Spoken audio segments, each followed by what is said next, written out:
And প্রত্যেকটা location মনে হয় খুব সুন্দরভাবে ফুটে উঠেছে। এই স্পটগুলোতে বলিউডের অনেক সুন্দর সুন্দর গানের শুটিং হয়েছে।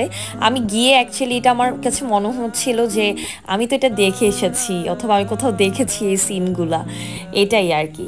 তো যাই হোক, আমরা এখানে অনেক কোয়ালিটি টাইম স্পেন্ড করি আমাদের ফুল ফ্যামিলি।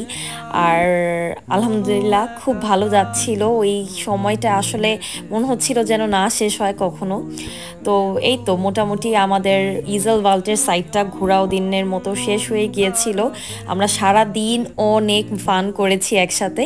তো আমরা আবার ইন্টারলাকেন ব্যাক করলাম, ব্যাক করে হচ্ছে এখান থেকে আমরা কিছু খেয়ে দিয়ে তারপর আমরা হোটেলের দিকে আবার শিফট করব। বাট এর আগে ইন্টারলাকেনের ভিতরে যে গ্লেশিয়ারগুলো ছিল সেগুলো হচ্ছে দেখছিলাম। এত সুন্দর এই গ্লেশিয়ারগুলা, এত স্রোত পানির।